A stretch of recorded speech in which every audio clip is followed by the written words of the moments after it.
Kitang-kita ang foto ng maglola na Kowa at Jacqueline Jose na nakatagilid at kitang-kita ang resemblance ng dalawa. Very look-alike talaga ni Kowa ang kanyang lola at ngayon gustong-gusto na muli itong makita.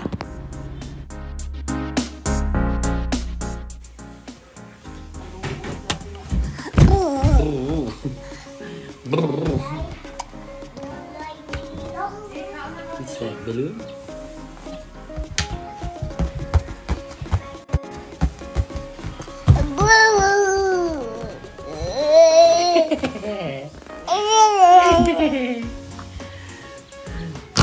Nagustuhan ni Kowa ang laruan na balloon at naghahanda na rin sila para sa exciting celebration ni Kowa.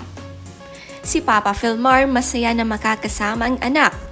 Nakakatuwa rin ang tawag ni Papa Philmar kay Kowa.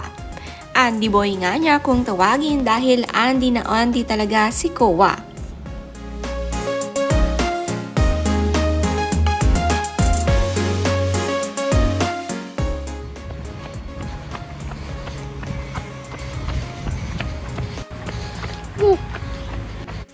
Nagkaroon din ng time tumakbo ang mag-partner na Andy at Philmar dito sa syudad.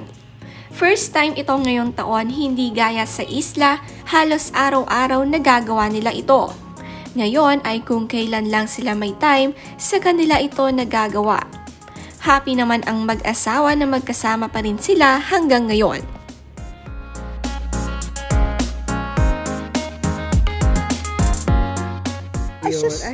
Alam mo, bagay na bagay ka sa bahay na. Bahay ko eh. Pag alis namin kahapon, alam nyo ba, tsaka na siya pumasok ng kwarto niya. Ang sosyal. Kami ang mga pamilyang kalulu, kaya brown. Tingnan mo naman. Doon yan, doon niya. Doon niya. Diba? Famdur. Ayun. Nagpapasukat na lang gang. Tito Jane. Si Tito Jane ang bago. I love you, TJ. I love you. I am so proud of you. Promise. Mata lang. Anong sinabi ko mga ito? Hindi, turo mo yan sa akin. Alam mo yan. 2 oras po kami nag-usap. Bago ang pelikulang ito. Hindi, nasa puso mo yan. Sa isip at saka, ano yan? Panatang makabahay. Alam mo, kaya ako sumaya dito sa pelikula kahit puro iyak. Kasi, kachika si Jane. Hindi ko kaya. Kumapit kayo ha. Pero anong quote mo of the day? An apple a day keeps the dog. Dok mo. Para antay. Antaan nyo yan. Totoo yan. At talagang personal si Ate Jane. Alam mo, namamaga ako. Dahil pagkain dito eh. Magkapampangan ka dali. Mag-sample kang kapampangan. Nano. Mangan kayo na eh. Dakala pa mga. Dakala pa mga Kenny. Manyam. Punta kayo Kenny King Pampanga. Ay, tinan mo, diba? Kaya love na love ng mga Kapampangan si Ate Jane. Marami na siya movies na nagkapampangan siya. At alam mo, na-appreciate nila yun. Kapag kahit na hindi siya talagang pure-blooded, pero nakakapagkapampa. Karo. 31 ako. Tsaka, mengan kakingkay, apag marangle, diba? Galing ka doon. Marangle, manyaman. Oo nga eh. Anong pinaka-favorite mong pagkain ng Kapampangan? Siyempre, sisig. Tapos, lahat yung mga mustasa, buro. Di ba kumakain si Ate Jane nun? Palaka. Ayun nga. Ay, sa totoo lang tayo ko na din nakain. Meron dyan? Pero, mamaya, papakita namin sa inyo mga pagkain din ng Tito Sen. Tito Senator Lito Lapin. Abangan mo. Bagay ka dito talaga. Tinan mo, Ay, tinan mo, Ay, tara. Si Jacqueline Jose ang cute ng pakikipagkwentuhan kay Gladys. Sila nga ay nasa taping at angat na angat ang kagandahan ni Jacqueline. Napakasipag magtrabaho kahit may apo na. Namimiss na nga niya ang mga apo, kaya kahit nasa Manila sila, hindi siya makapunta dahil nga sa kanyang trabaho. Aliw naman si Jacqueline dito sa taping at marami siyang nakakapagtsikahan tulad ni Gladys. Napakabagets pa rin ni Lola Jacqueline ngayon.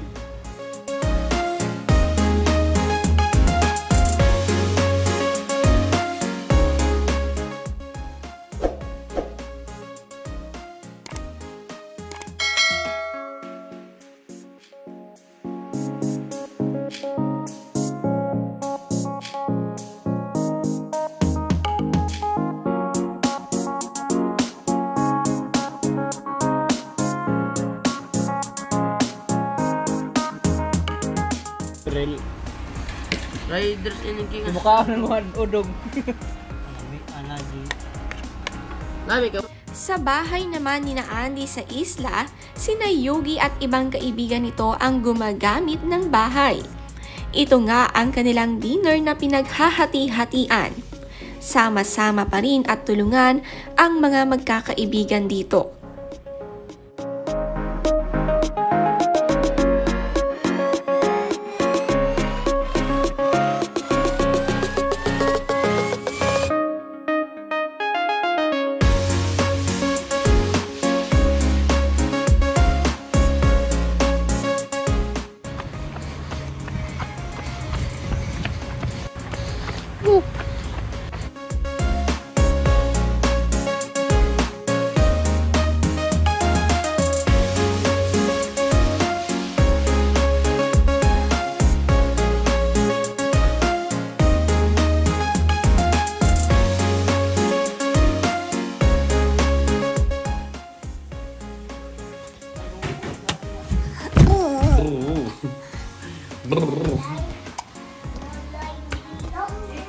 It's that balloon.